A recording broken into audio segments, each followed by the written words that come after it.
Our class today is going to be on lung issues and respiratory system.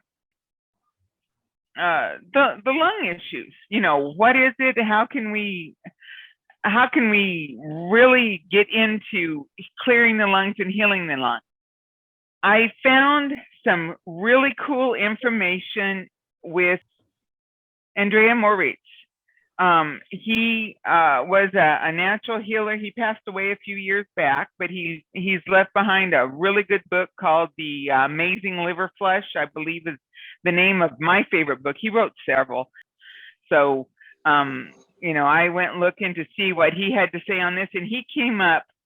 I really liked the way he tied the respiratory issues in with the liver congestion, and the way he showed that a congested liver affects the lungs and how it affects the lungs. And so aside from reading it straight up, if you go to my blog, you can read exactly what he wrote. I'm going to translate and talk about it in my own words and share the way it came through to me. Basically, all the energy that we have that goes to the cells requires a chemical reaction that can only take place in the presence of oxygen. Okay, we all understand that. Oxygen is required for all the functions of the body. And if oxygen is not present, the chemical reactions and things that need to happen at cellular level are not going to take place. We'll basically die. You can go so long without water, but only minutes without oxygen and you're dead. Okay. When the liver is not properly filtering the blood, when the filters are not working, the waste is not being removed from the blood, and the toxicity is preventing the oxygen from being able to do its job because it's too toxic. Okay, that's one thing. That it does, just having the excess toxicity and not getting the toxins filtered from the blood when it's backed up, the blood doesn't get purified, so there's not the ability for more absorption of the oxygen into the blood like there would be if the blood was more pure. Okay, that's only half the story. The other half of the story is this. When the liver is congested, it becomes enlarged. And the liver is supposed to fit under the diaphragm. It fits under the diaphragm, and when the diaphragm goes in, it helps compress the lungs, which forces all that up so that you have a better exchange of carbon dioxide out, and then when it relaxes, the oxygen coming in. Okay, if you don't get the carbon dioxide out, you can't take in as much oxygen. I mean, you're still holding stuff in there. The diaphragm needs to be able to compress in really well. And when the liver is enlarged because of gallstones in the liver, which, by the way, the US does not admit that gallstones form inside the liver. Okay, Germany knows this, and Moritz was from Germany, if I'm not mistaken. And the America will acknowledge it after you're dead, and they do an autopsy and they find all these stones inside your liver, and then they'll go, oh yeah, they've got stones in their liver, but I guess they figure they formed after you died or something. I don't know. But here in the US, they will not admit to the fact that the stones form in the liver. And the reason that they don't is because there's no crustacean that forms on them until they get out into the gallbladder. Since there's no crustacean, they cannot be imaged. It's like trying to image through Jello. They can see that the liver's enlarged. They can see that it's bigger, but they can't see why, because you can't image Jello. And there's no crustacean that happens inside the liver to make these stones crusty so that they'll be picked up on an imaging process. So they can't x-ray them, they cannot MRI them, they cannot do anything because they can't see them. You cannot image through Jello. I mean, you're not looking at anything. And it's clear in there, so what can you say? They don't see them, but the liver is bigger and bigger. You know, they'll tell you got an enlarged liver, but they don't know why, which is ridiculous. It's all the stones in your liver.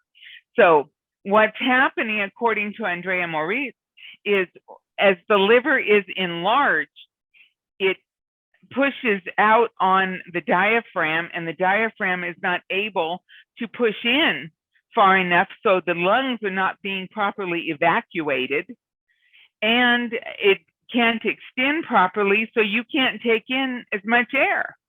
So you're breathing more shallowly, you're not taking in as much oxygen, and you're also not excreting all the carbon monoxide that you need to be getting rid of. So you have an issue right there with the breathing, and it also the fact that you're not compressing well, the lymphatic system is getting blocked up, and you're not getting the bad lymph and all that out of the lungs either. If you read his article, it will make pretty good sense. It's a little technical, but I think you can follow it without a problem. But that is the tie-up between a backed up liver and most lung issues. And the very end of this, I underlined a little bit. When enlarged, the liver obstructs the movement of the diaphragm and prevents the lungs from expanding to their normal capacity during inhalation. By contrast, a healthy liver permits the lungs to extend into the abdominal region, which puts pressure on the abdomen. Consequently, the abdomen moves forward, as can be seen in healthy babies. Due to the increased expansion of the abdomen during inhalation, blood and lymph are pressed upward towards the heart, which helps maintain proper circulation. An enlarged liver prevents full extension of the diaphragm and lungs, which causes reduced exchange of gases in the lungs, lymphatic congestion, and retention of excessive amounts of carbon dioxide in the lungs. The restricted intake of oxygen affects cellular function throughout the body. And he goes on to say, most people in the industrialized world have an enlarged liver, which is generally considered to be normal size. Liver is actually oversized. Once all the gallstones are removed through a series of liver flushes, the liver returns to normal size within 6 months. Almost all diseases of lungs and bronchi and upper respiratory passages are either caused by or worsened by gallstones in the liver and can be improved or cured by eliminating these stones through liver cleanses. Any questions or comments? I found his connection between liver flushing and respiratory disorders an amazing thing. I've never seen another healer pull those two together, though it makes perfect sense that that would be an issue. So you're saying that there's some stones in there that need to be cleaned out? Yes, the stones actually form inside the liver. Well, and when these stones are the gels of the jelly balls that we... Yeah, that we cannot image. Mucus balls. Pardon? They're mucus balls. No, I believe the gallstones, as I've seen them come out, they're kind of a waxy thing. Oh. They're more waxy,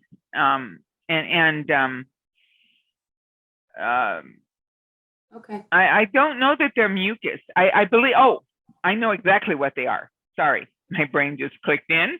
It's been a long day. Those of you who were here at the beginning will know why.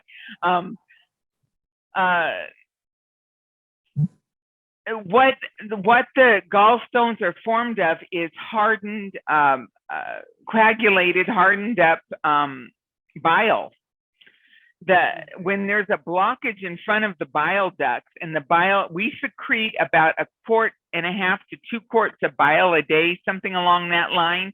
And the bile increases the strength of the hydrochloric bath that digests your food. It is not just waste that we throw out. Bile also feeds every cell in the body. It's food for the cell. It also lubricates the eliminative passageways for the colon and the small, well, it's the colon. It wouldn't get to the small intestine, but the colon, it goes out and it keeps constipation down. You will find that people that have had their gallbladder removed will become more constipated because that secretion is no longer there to help move stuff along. So you deal with constipation after a gallbladder removal also. The bile helps, and it's not just the bile. The gallbladder actually excretes some fluid that actually helps lubricate also. But so the bile is food for every cell, and we produce about, I believe, a quart to somewhere between 1 and 2 quarts of bile a day that we excrete. And when there's bile ducts all throughout the liver. I mean, just think about little triangles, and that's the way I've always pictured them, is you got little triangle, and the end of it comes together, and there's an opening where the bile is produced, and it should be flowing out of the liver. And all these thousands and thousands of bile ducts are making bile, and it should be flowing out. And what happens is when it's blocked up and the liver cannot move, the waste cannot get out of the liver, and it just blocks up right in front of the duct, then it congeals. It congels. I hope I said that word right. And becomes hard and firm and blocks it, and then it seeps out around it, and they keep getting bigger and bigger as it congels more and more in front of the bile duct until you have these huge stones inside your liver that are congealed bile that couldn't get out. Is this making sense? Yeah, I mean, it's like the liver cleanse. When you do the liver cleanse, that's what you see. Yeah, you're seeing this waste that has been compressed and moved from your liver. And when you do the liver flush, the oil causes the liver to contract and to expunge itself, for lack of a better word. It just kind of contracts and whooshes the waste out of it. So all of these ducts and everything are just kind of squished out through the hepatic ducts and all this into the colon, which is a good thing. We want to get them out and get everything opened back up. But you're not going to get all of those swished out in one liver flush. It's going to take numerous liver flushes. And then what he says here in this article is it's going to take about 6 months for your liver to go back down, to shrink back down in size, so that you're no longer compressing and preventing your diaphragm from allowing breathing to be effective. So that is the relation. Yes, Catherine. Is there an average weight for the liver to like an average weight for the healthy liver without the enlargement? I'm not understanding your question. Okay, so I'm thinking about like across the board and there's a lot of folks that are, I'm certain. Hold on a second. Where's that ticking coming from? Oh, I'm hearing a ticking sound. Okay, go ahead. Timer going. So essentially,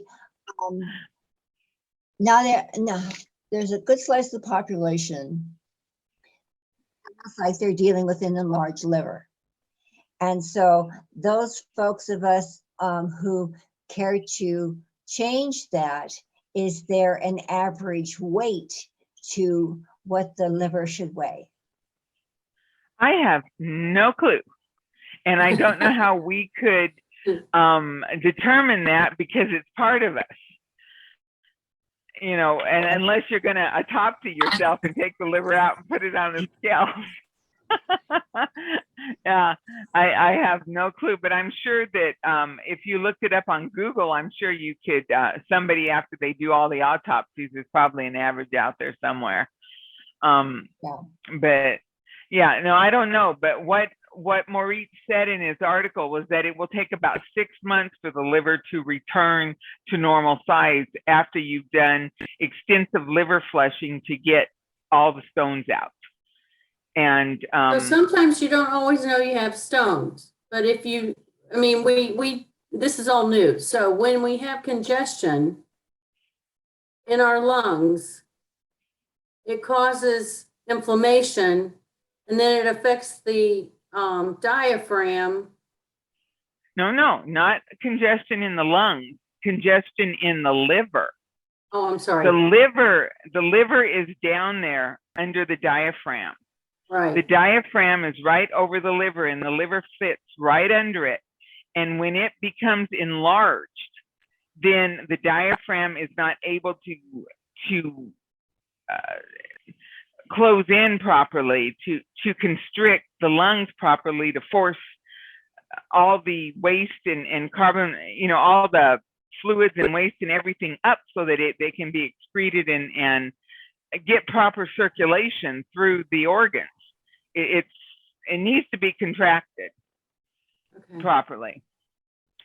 And so, but the livers, the lungs are affected. I mean, they're not getting the circulation through them that you would want when the liver impacts the lungs in that way. So the liver impacts so I'm just trying to put this as a puzzle piece. Go ahead. The liver impacts the diaphragm. Yes. And then the diaphragm impacts the lung to not be correct. Able to work properly. So you have to do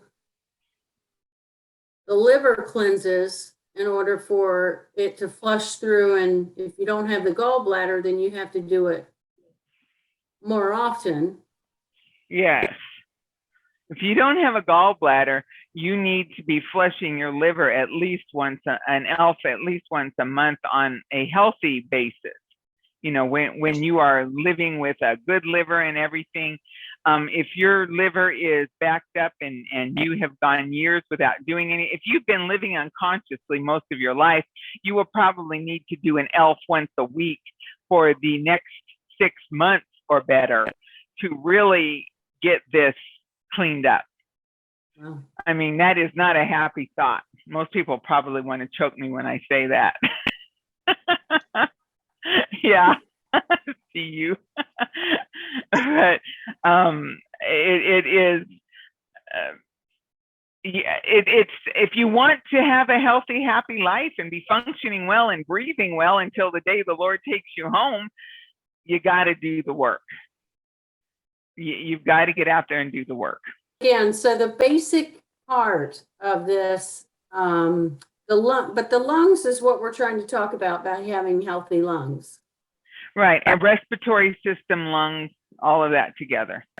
Okay, so you have to start with, if you have congestion in your liver, it's going to, I'm just trying to get the picture. It causes the,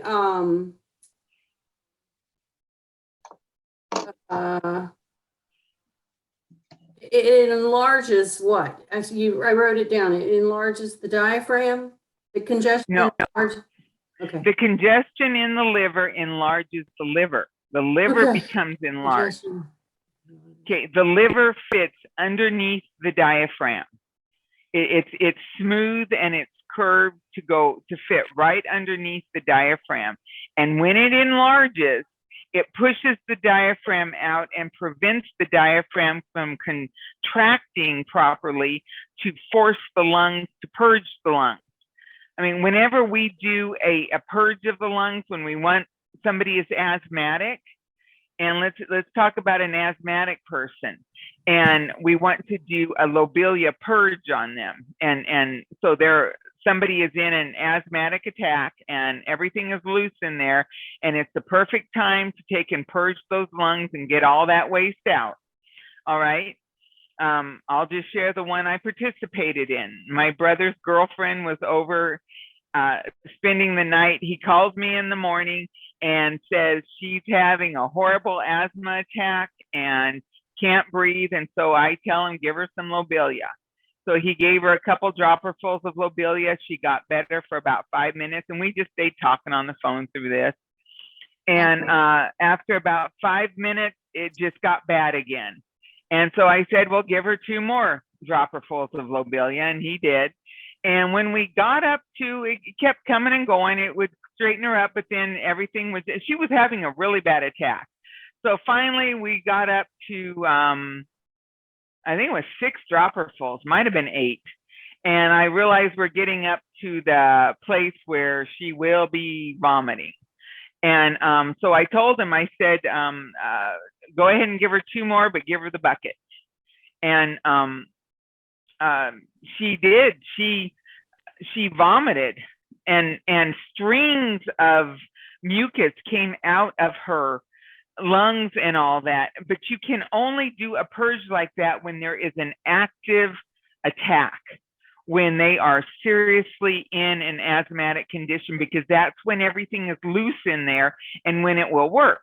What does the work is the diaphragm. When you make them vomit like that, the diaphragm compresses on the lungs and forces all that waste out of the lungs.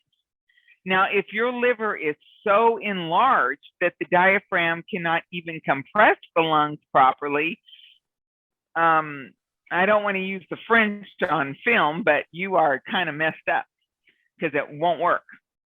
You've got, the diaphragm has to compress in on the lungs and just squish all the waste out of them. And when you vomit, that happens. You get the compression on the lungs from the diaphragm. The diaphragm is what does the work. The stomach empties too, but we care about the lungs on this one. And that is, does that answer your question about the compression, Genevieve? I think so. I'm just kind of like, if I'm just trying to put it in order. That's all. Yeah. Well, I'm concerned that if you're not getting it, somebody else isn't getting it. And I don't know. you know, sometimes saying it a different way can help. But the diaphragm is what supports the lungs in moving the waste up and keeping circulation going. And when there are issues, when there's real bad asthmatic issues going on, when you're in the middle of a really, really bad asthmatic attack, you can do the Lobelia purge and get that purged out. And by the way, she has never had another asthmatic attack since we purged her. Since that day, the girl is fine. And she had suffered from asthma for years and years. And she has no more issues at all with asthma since she purged out her lungs. But I've had people try that, and I've told them not to bother, but they've tried it when there was no serious attack going on, and it doesn't do any good. It's got to be loose. You've got to be in crisis, or the purge doesn't do much good. Sarah, It's Anna. When you say loose, because, well, for me, loose is complicated because I can be loose 1 minute and 15 minutes later be tight again. Okay, but when somebody's having a really serious asthma attack and they're breathing through water, you know, it's like everything is just water in there and you can't even get a good breath or anything. All the phlegm, everything in there is cycling and loose. It's not hardened at that time. And if the lungs can compress it, you know, if the diaphragm can compress and make the lungs expel it while it's loose like that, you can get it out. Okay. Is that making sense? Oh, yeah. Yeah. Okay. I certainly have been that tight before. Something that, and you know, I mean, you know that I take a lot of Lobelia because of this. Yes. But the other thing that before when I was at a place at the lobelia, I wasn't able to just do the lobelia. There was a salt solution that they had me nebulize. Okay. And it's the closest thing to Himalayan sea salt that they actually call it hydrotherapy, but it's you're breathing it in, and it's a salt that is Well, the liquid. salt would dry out. They're probably having you breathe in the salt because the salt will dry up. It's dehydrating. But it brings, so what what the pulmonologist says that, and she's actually very open to me using your herbs. She's been wonderful, actually. She says Wonderful. that where there's this, I've got to look up the name for you, but where there's this salt, then there's liquid, because your body actually draws the liquid from other parts. But the problem is it dehydrates other parts of your body. So you have to be super careful, and you can't do this long term. It has to be very monitored while you do it. But I had to do this because I was having such a severe asthmatic attack. But we have a salt cave that's in our local area, and it's basically Himalayan salt, and it's filtered through this filtration system, and it's the closest thing to being at the beach without being able to get there. And it also does that. It also loosens up. And what I've done is gone home and done the lobelia right after, and it's been amazing, actually. So that loosens everything up, and then the lobelia is more effective when you purge with it. Have you actually purged with it, or you just used it? Wonderful. I did not. What I did was it produced a cough, because when I'm inflamed, I have a very productive cough, and it purged what I did without completely vomiting. I mean, to be very blunt, I coughed it. I was able to expel it without getting sick. Okay. Well, if you do get sick, that is the purging. The diaphragm, when you vomit, the diaphragm is going to squish those lungs, and you're going to get even more out. Yeah. So it's not like you want to not get sick. Well, right. I mean, it's not fun to vomit, but no. it would be a better thing, because you will get the purging, and the constriction of the diaphragm will help the waste move out more effectively, which is a good thing. And I wasn't in a crisis either, like at the time. So, yeah. Well, it sounds like that is interesting, but I wouldn't suggest anyone try it without seriously knowing what they're doing, because, like you said, salt can upset the balance of your electrolytes, and you have to be very careful that you know what you're doing if you're going to nebulize or do something like that.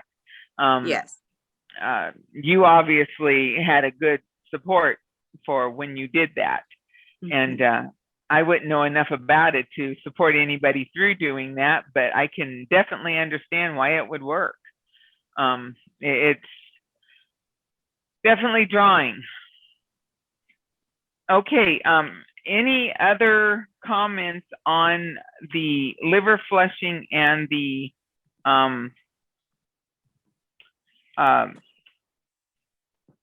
respiratory system, or questions on that? Okay. I was going to, I had looked at some stuff on coughing, and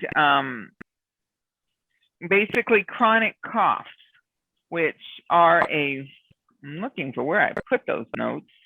Got 2 or 3. Oh, here we are. According to Dr. Christopher, a chronic cough usually comes from a lowered vitality in the system. A cough is when the vitality, you all know what vitality is. That's the strength in your system to fight things, to endure.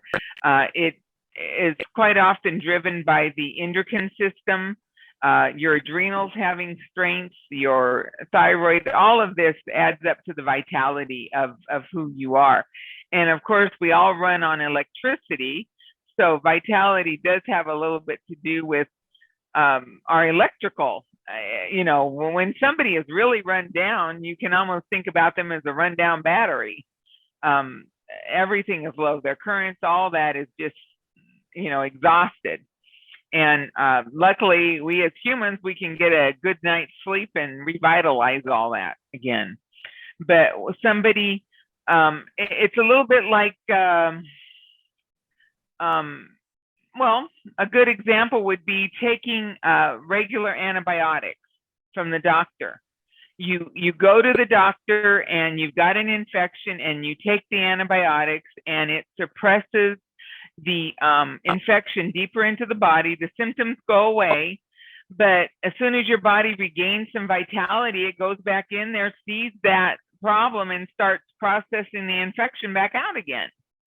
And as long as your immune system can keep up with the work and you've got the immune cells to attach and neutralize the waste, it just processes on out.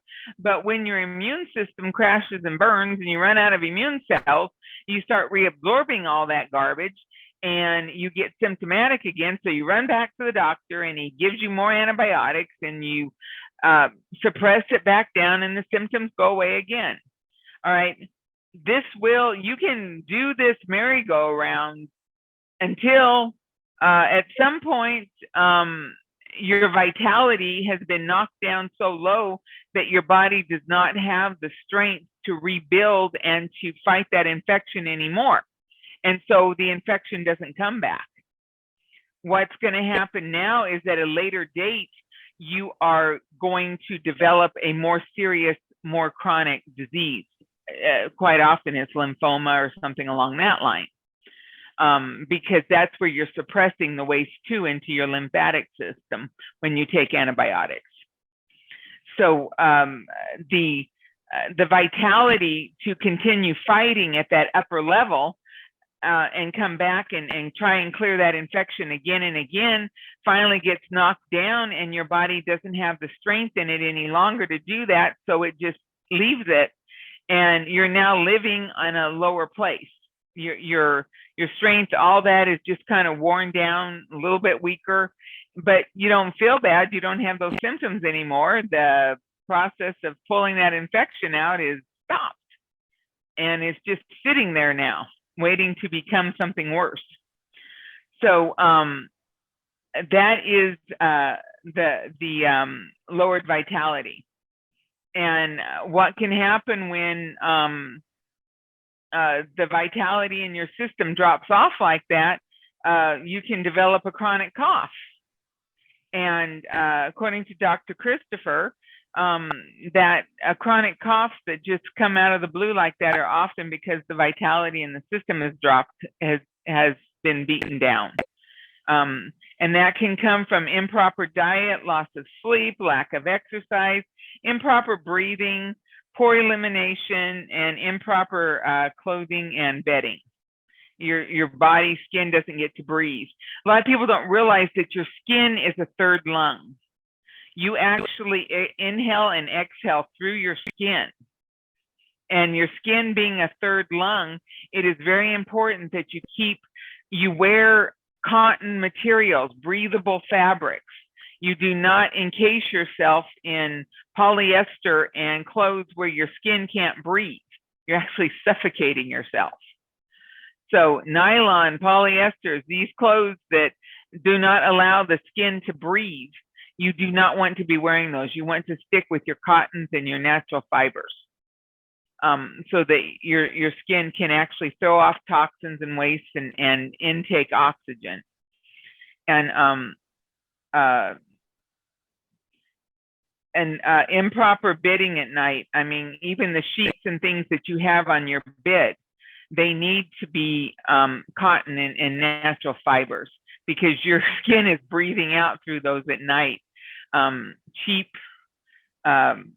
blankets and things like that will suffocate your body. I mean, consider you're completely encased in those things. And even in the coldest of winter, you need to have your window cracked. I actually will put a piece of cardboard in my window just to keep it slightly cracked. In the middle of winter, when it is freezing cold outside, there will be a piece of cardboard in one of my windows so that there is fresh oxygen coming into my bedroom at night. It may be darn cold outside, but I will feel the difference. I will wake up with a headache if that piece of cardboard is not keeping that window just a little bit open. And I'm not getting the oxygen in. It doesn't have to be a lot. You don't have to freeze yourself, but you just want that exchange of air to keep the oxygen level up in your bedroom through even the coldest winter nights. So it is important that you allow that third lung to breathe and to expel. And that's where skin brushing comes in, and proper cleaning of your skin is very important. Keep the skin clear, clean. Skin brushing really vitalizes it, lets the waste get out of it. And a good detoxing soak every once in a while isn't bad. I've got the ultimate detox bath. I believe it's on my blog that you can look at. And it in the bath, you've got bentonite clay, Epsom salts, and apple cider vinegar. And then I usually put a little bit of lavender oil or something in there, a few drops of essential oil, your favorite smell. And each one of those affects your skin in a different way, just to get the toxins out, revitalize, and you come out of that bathtub feeling like you're wet spaghetti, completely cooked. You just crawl out and crawl into bed and go to sleep. It really revitalizes and relaxes, but it's very healing to the skin and really helps clear the waste out. So it's good to do those things for your skin. I mean, your skin is your third lung, and it's very important to keep that clear so it can breathe well. We talked a little bit about asthma already. I have a question. Yes. So if you have this chronic cough, how do you get rid of it? Thank you. I didn't get into that, did I? One of the best things to do herbally when you've got a chronic cough is bronchitis formula. Dr. Okay. Christopher's bronchitis formula is fantastic. Yeah, look at Anna there. She's going, yeah, it works. I do that too. I mean, I have that formula since I've been with you, and it has changed. Yeah, the bronchitis formula goes to the bronchioles. Whenever you have a chronic cough, it is in the bronchioles is where the issue's coming from. You've got debris and waste and stuff in the bronchioles themselves. And the bronchitis formula takes and cleans and clears the bronchioles so that the cough goes away. And it's great stuff. It's really, and it does have a little antihistamine effect to it. So it does help dry up to some degree. If you have really bad hay fever issues and all that, I would go for his allergy and hay fever formula, which has a stronger natural antihistamine effect. But, and there are different herbs that promote the antihistamine effect in these. It's not even the same herbs that are used for the drying up effect. But what's in the allergy and hay fever formula is, I think that's got the Mormon tea in it, which has the natural ephedrine. And that will really dry you up. You do need to be careful of that if you've got blood pressure issues. Because of course, ephedrine can send your blood pressure up a little bit. But in normal, healthy people, it should not be a problem when you're not abusing it. Good. Any questions on that? Okay, so we've covered cough. We've talked about asthma. One thing that I've never really discussed is tuberculosis and the wasting disease. And it's not an issue that I have ever personally dealt with any patient that I know of. we almost have it under control in this country, but I do believe that there are definitely tuberculosis that outbreaks that go around, especially in some of the other cultures that are in the States. The Mexicans, I remember when I worked at social service, I was DPSS in Southern California. I did that for a while. And the Mexicans, they did tend to bring some of this in with them, and there were some serious issues with them. There were a few cases of tuberculosis that I know were in my caseload, but it wasn't natural healing, and I've never treated anybody with or supported anybody with tuberculosis. But I did find some interesting, a couple interesting things here, and I think it would apply also to, what was that? Supporting the lungs overall. I was quite impressed. Oh, alfalfa and mullein.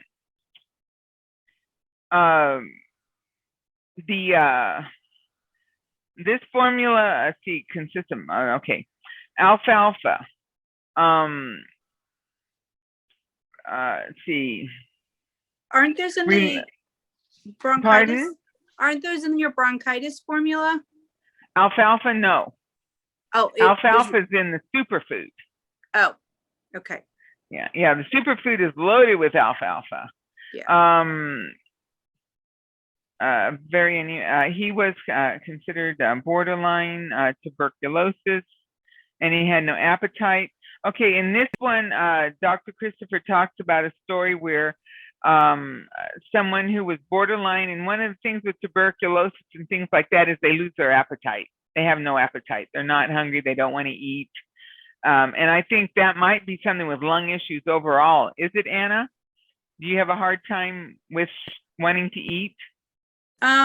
Early on, yes. I think that's more of an effect to me. This is my opinion of the mucus, because it's so excessive, and your abdomen, when you can't release that mucus that's in your lungs properly, it expands, like, because your lungs are trying to function. So it's not purging, but they're You're bloated. Yeah. So I think it kind of makes you feel bloated and you don't want to eat.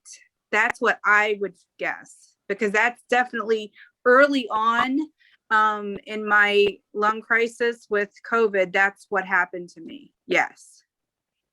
Okay. Can Anna tell us what happened a little bit to her?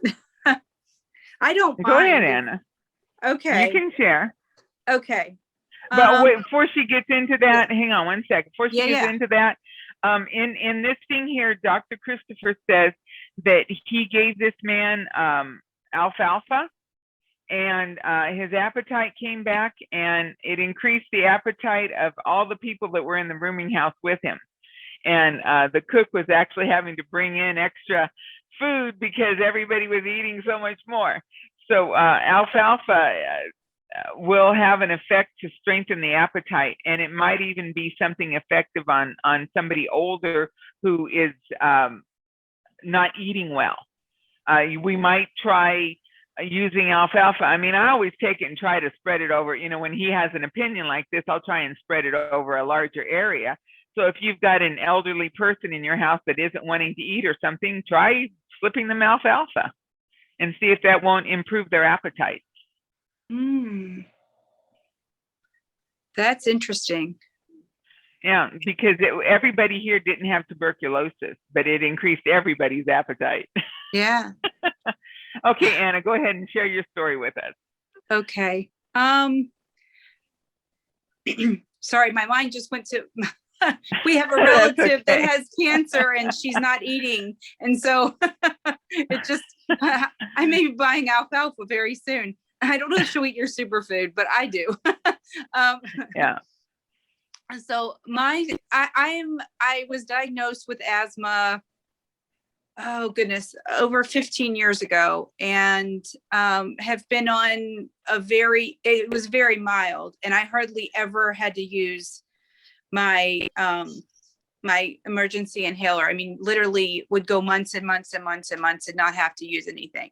And this is way before I realized that lobelia or anything existed. So I was doing standard Western medicine protocol with some alternative stuff, but not a lot to treat.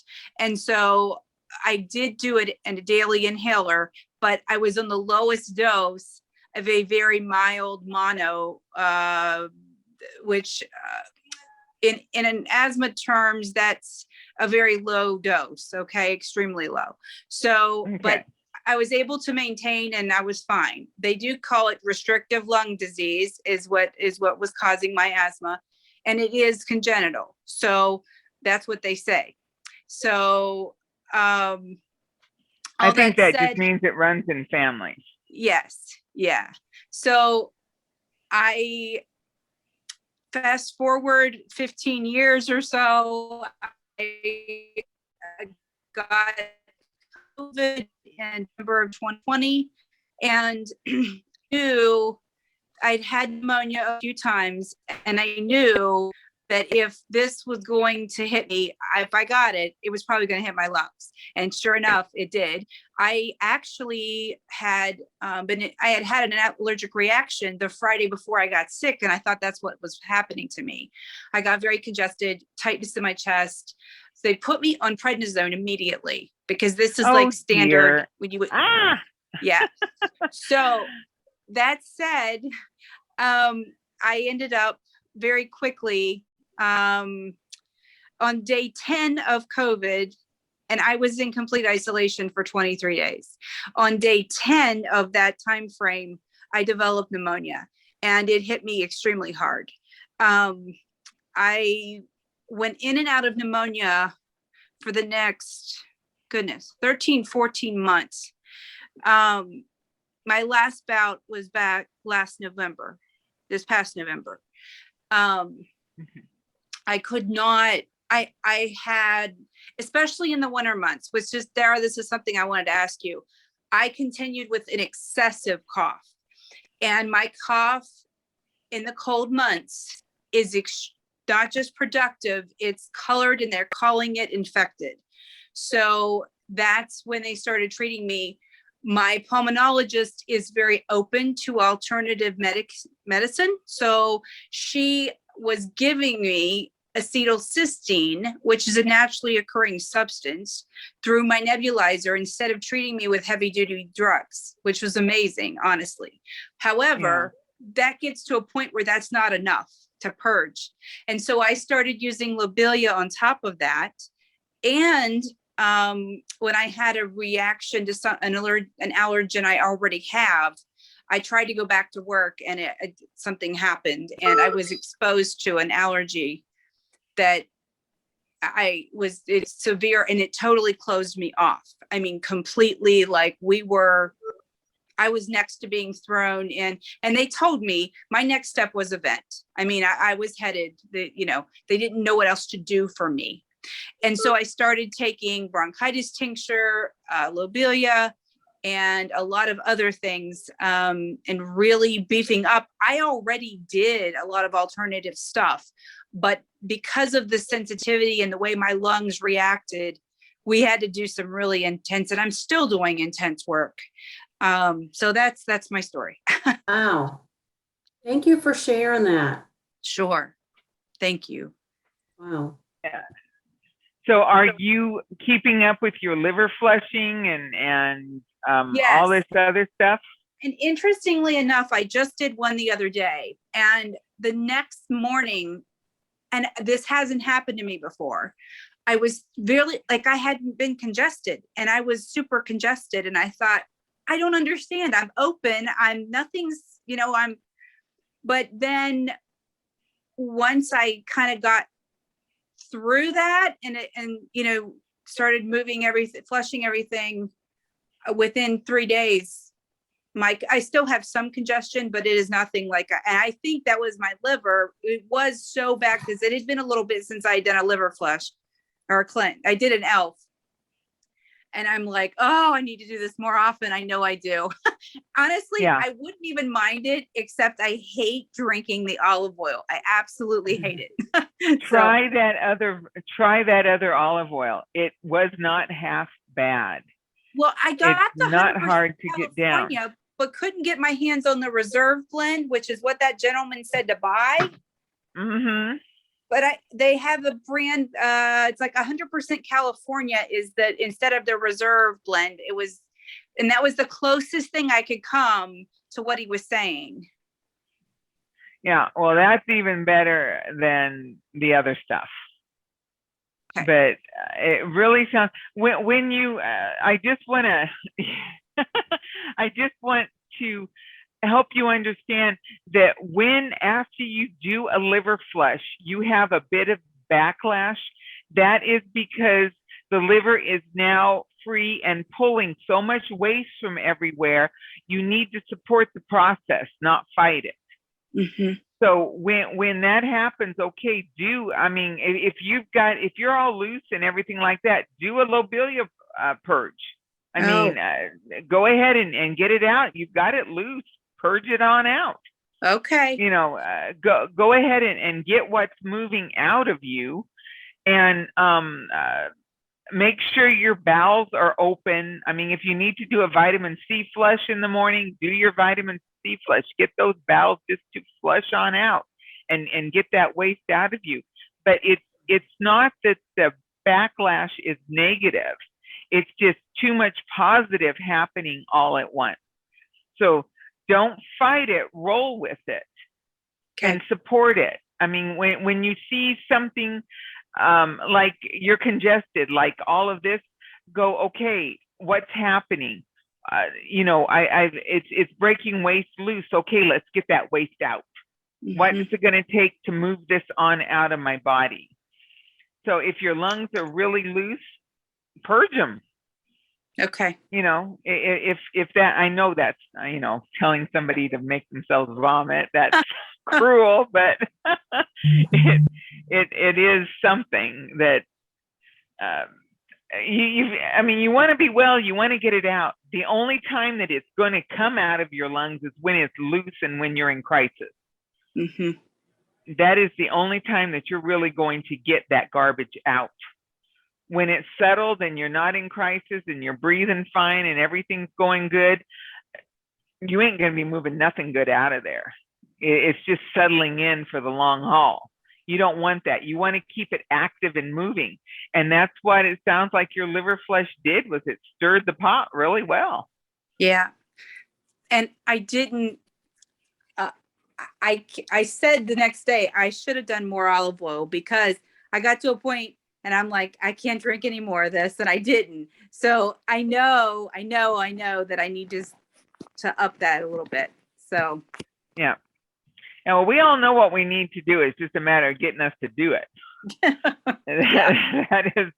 That's the rough one. My husband pulled out a poison ivy plant the other day, the one that I found in my heel, Genevieve. Yeah. He actually pulled it out, and I was standing too close, and it spit on me. And I now have, I don't know if you guys can see it. This was a big blister yesterday. It swelled up into a big water blister. It was just like the poison ivy. I was standing like 3 or 4 feet away, but he was hacking at it, getting it out of the ground, and it must have just thrown itself at me. And I've got, now my arm is just, and I was thinking of doing a liver flush last night. I covered it with infection salve as soon as I got in the house, and all the itching went away, and it doesn't hurt me right now. And then last night, this part here, which crusted up on me a little bit, it had a yellow head to it, and it was crusty and just itched and poked. It was like somebody poked me with needles. And I got in the shower, I scrubbed it, and then I did really hot and cold on it. And I scalded it. And it hasn't hurt since. I haven't felt a thing on it since. I think I burned it up and killed it. I So mean, is it, do I you had think that that it's in water your as system? hot as I could take it. Pardon? Is the poison ivy in your system though, right now in your blood? I mean, is it? Did I don't know. It's the fact that it stayed even after I did a whole day with infection salve on it. You would think that, I mean, it took the blister away. This is now a red spot instead of a big water blister. So it Okay, knocked that down. But it's still got a lump under it.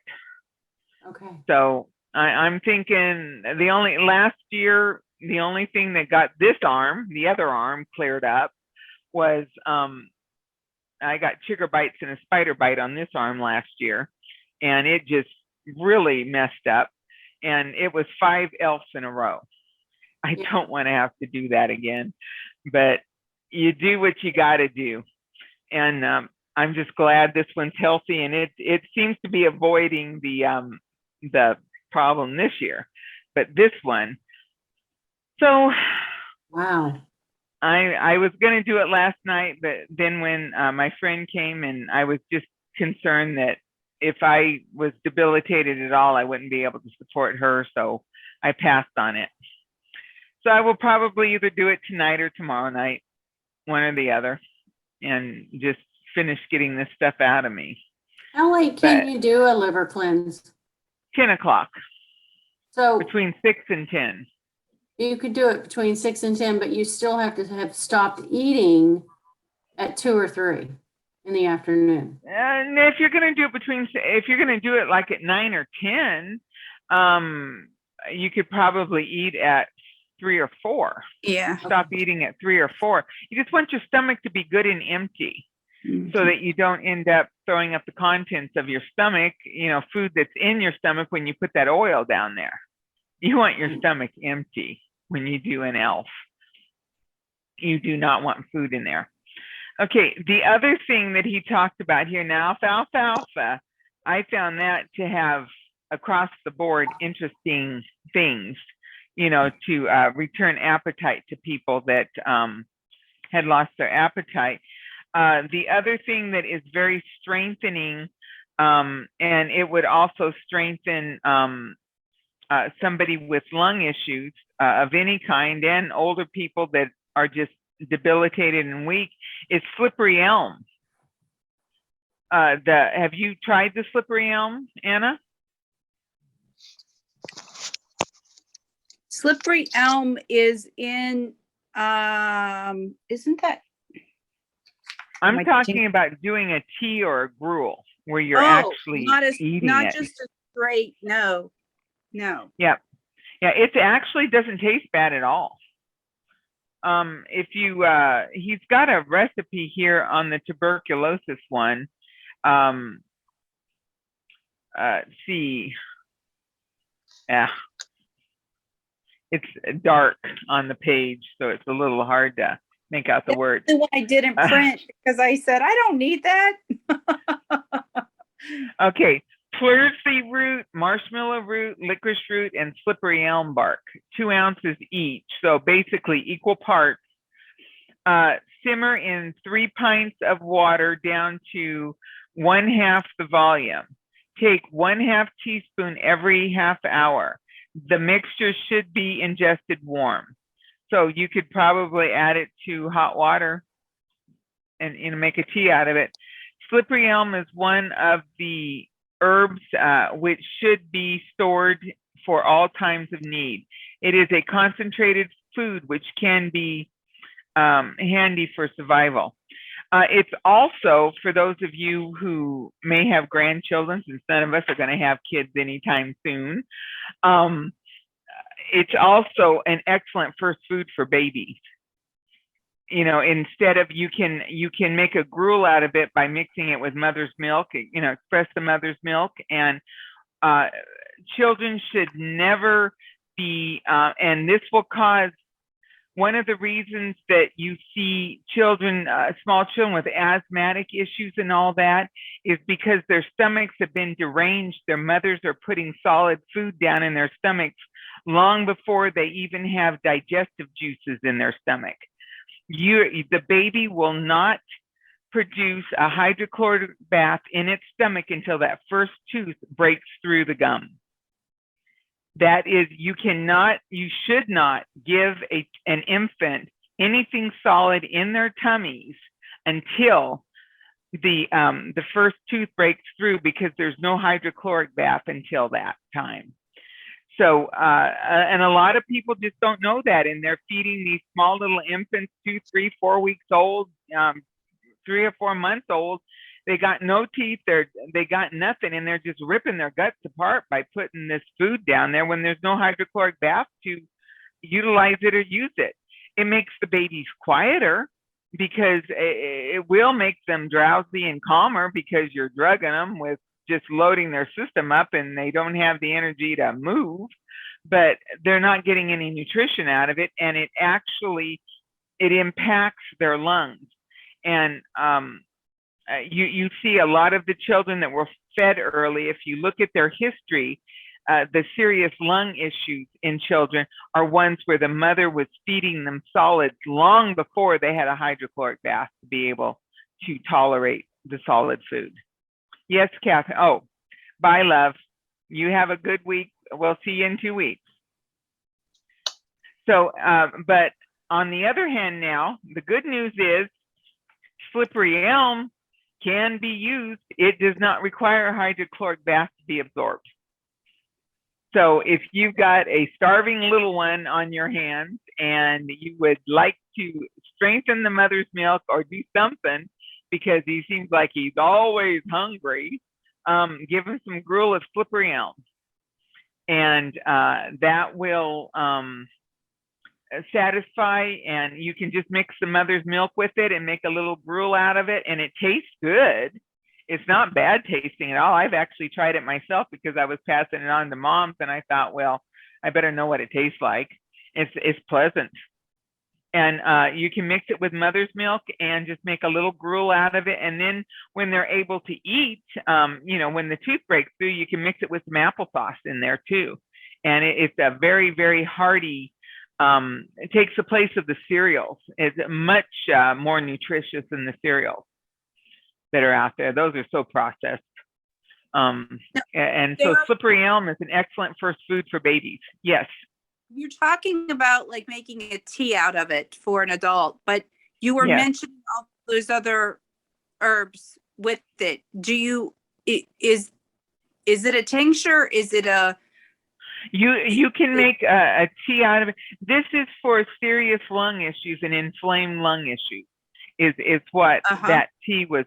That mix was. He's got it here for pleurisy, which is when you've got an inflammation of the lining of the lung. Yeah. But that would be the pleurisy root. But you could go ahead and do the marshmallow root and the slippery elm bark, and maybe throw some mullein in there, and even some alfalfa, and make yourself one heck of a great tea. And that would be wonderful, strengthening, and do equal parts. You can also just do the slippery elm by itself as a tea.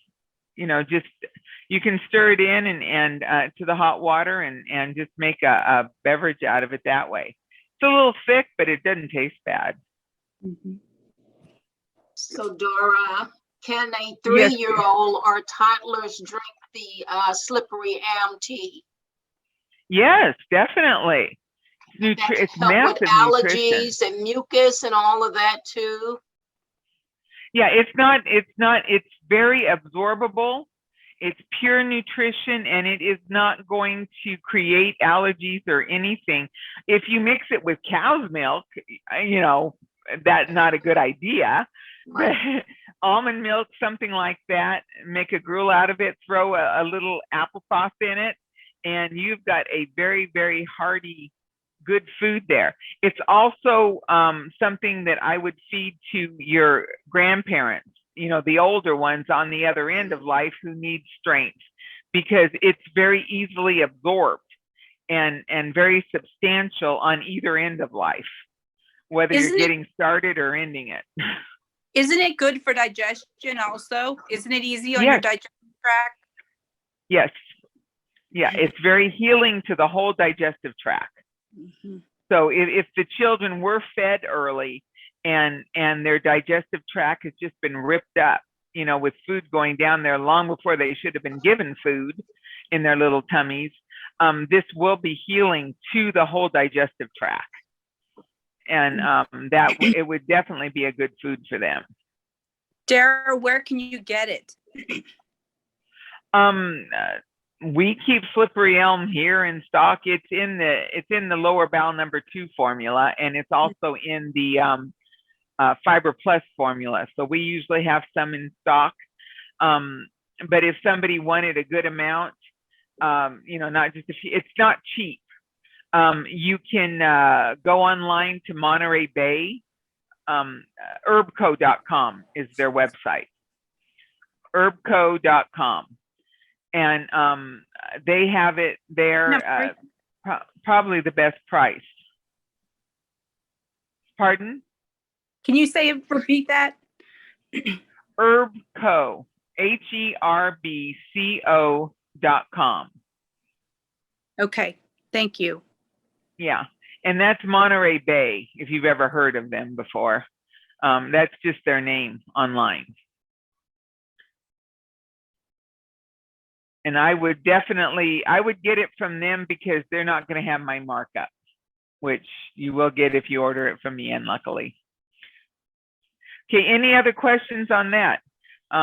Anyone dealing with trying to revitalize? I mean, when your lungs are affected and you are debilitated from the lungs, you are not getting oxygen to the cells in your body. So your whole body is going to become debilitated because every cell in your body needs oxygen to be able to thrive and to do well. And when your body is debilitated, you're not getting oxygen to all the cells in your body. Therefore, your whole body needs to be supported with good nutrition, superfood, rebuilt on pretty much every level. And the lungs, when the debility is just huge when the lungs are affected.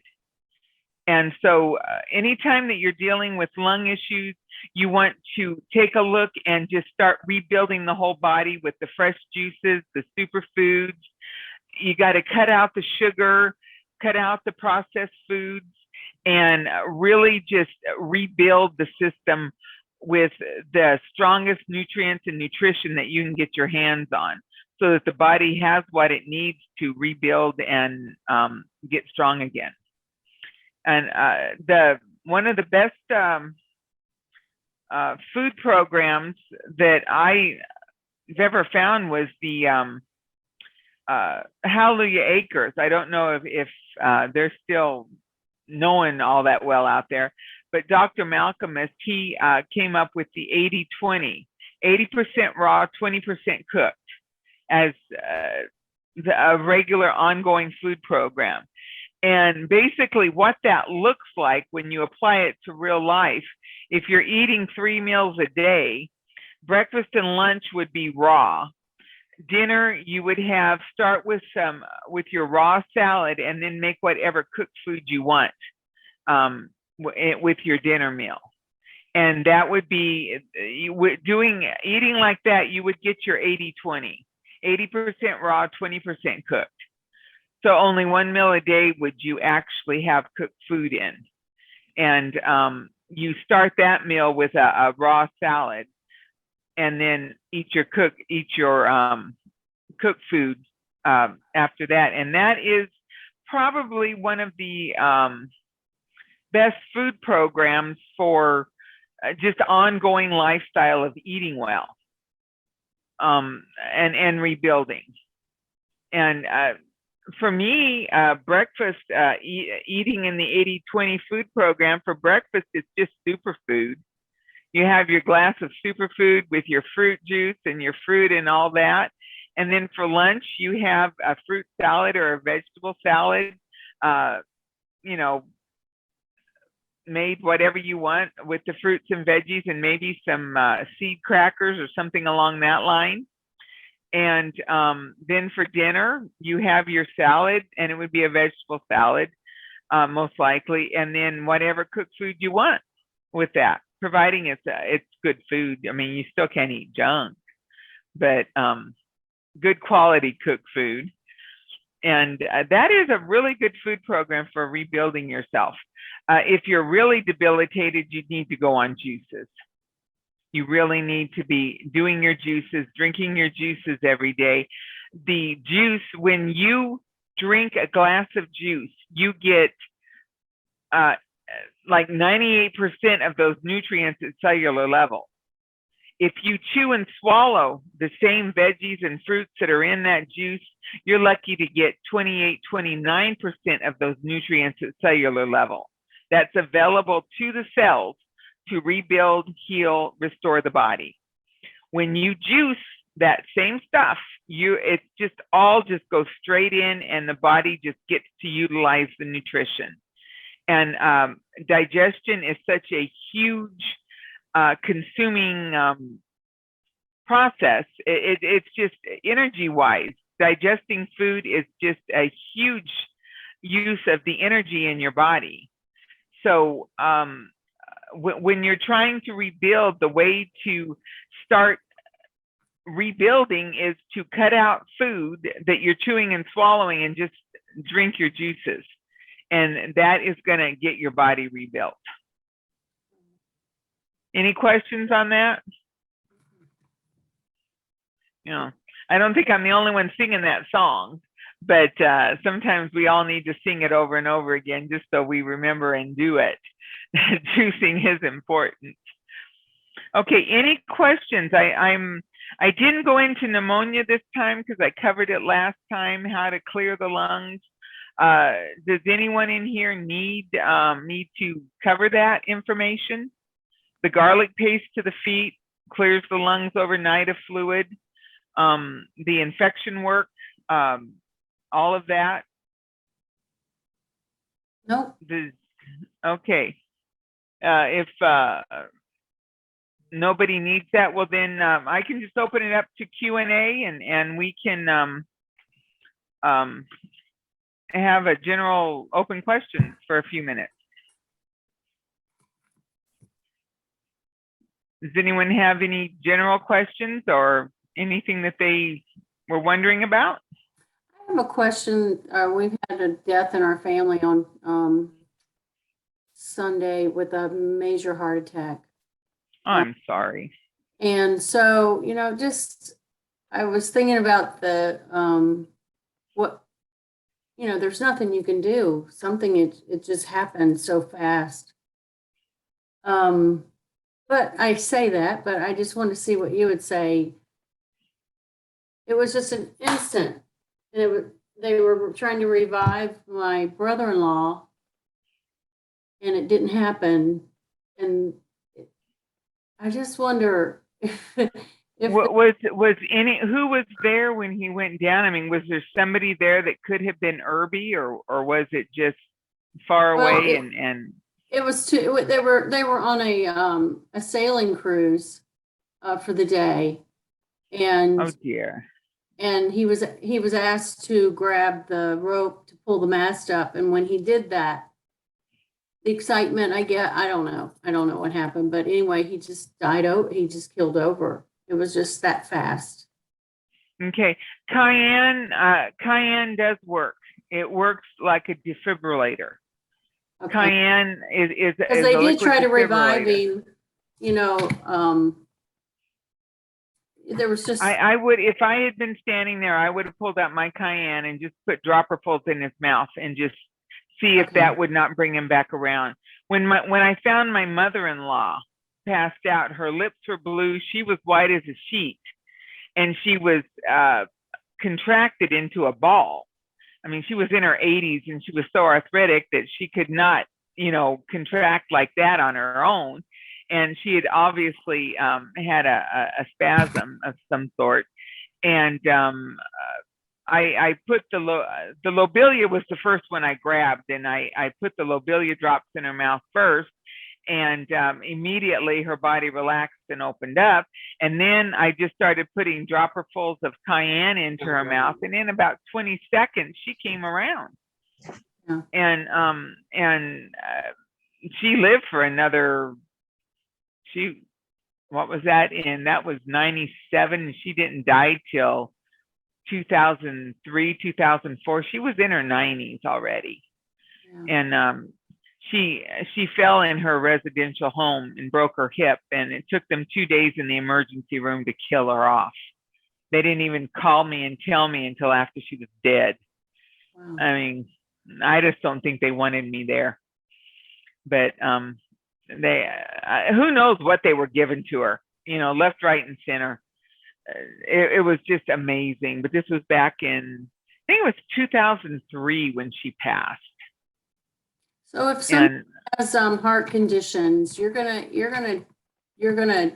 like I don't know if he had heart condition, but you don't know if he knew he had a heart issue. Well, they didn't do an autopsy. That was because the doctor, they had he in Cleveland, and they had to contact his doctor in Phoenix. He was on vacation, so it's just crazy. But they did his primary doctor, and they explained to the primary what took place, and he said, based on his record, he probably had a massive which eliminates, the way they do procedures in this is that if the doctor said that they would have had to do an autopsy. Yeah. And they didn't want an autopsy, didn't need to. Yeah. But they didn't persuade it either way. It's just how that's how the news is coming. Yeah. Well, I think, who knows whether, he would have revived. Right. But experiencing my mother-in-law, she came right back around, and she was fine, absolutely no effects from it. And Dr. Schultz tells the story of going out in the car, a patient that hadn't come in. And I believe he tells us on his video, the Save Your Life video series, about the gentleman in the car who had an appointment, and he basically died in his car. He had a heart attack in his car, and Schultz just pulled him out the car window and started shooting cayenne down his throat and brought him back around.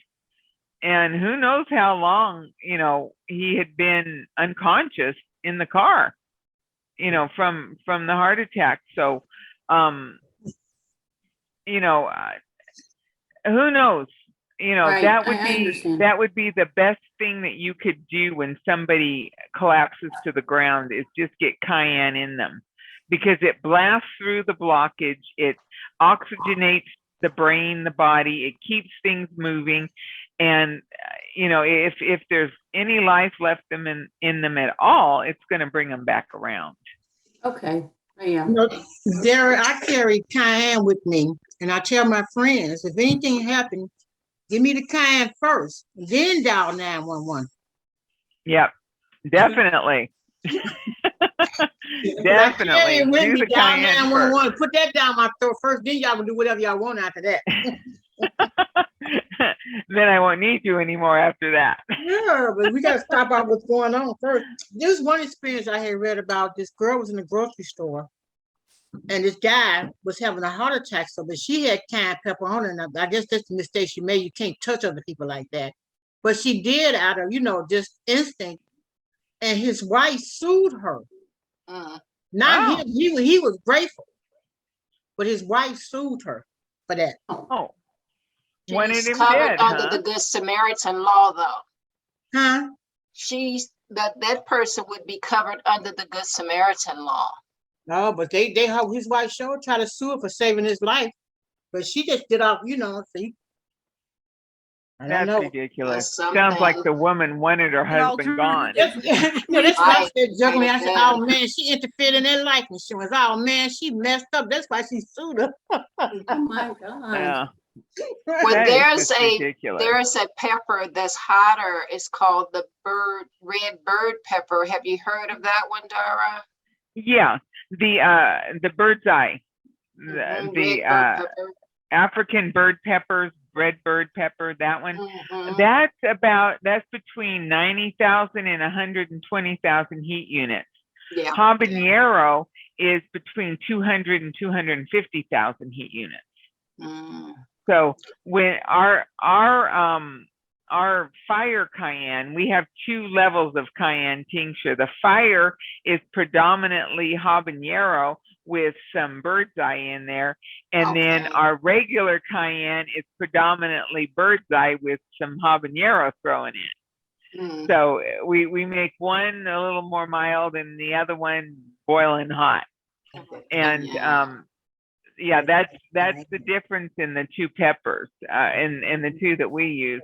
We've used other ones over the years, but we can't get a consistency of the peppers. I mean, there's other ones out there. I mean, there's a ghost, they call it the ghost pepper or whatever, Pepper, which is yeah, supposed to I've be heard over of that one too. 300,000 heat units. Yeah. And I don't, I've never tried it, and I don't even use my own fire cayenne. I just use the regular one. The Mhm. fire cayenne is too hot for me, but we've got a lot of members that love it. So we make it, but who said they like it? Me, Diane, I love that's the only one I use. Yeah, I know. We've got some weird ones out there who will take that hot stuff. But I started using that, and the other stuff is not hot enough. It don't work well enough. That's why I like it, because I start off using that. Yep. Yeah, I know. We sell a lot of the fire, and there are a lot of people that just sing the praises of it. But for me, I enjoy my cayenne, and that just it brings tears to my eyes. It makes me want to cry, and I'll just go ahead and do my regular cayenne, and it works just fine. But if you can tolerate it and you've got the brass for it, then go for it, because it's definitely better. All right, you guys. You have a great 2 weeks, and I will see you all 2 weeks from today. Okay, Thank you, Dara. Have a good night. Take care. All That was right. good, Dara. Bye. Good stuff, Dara. All right. Bye.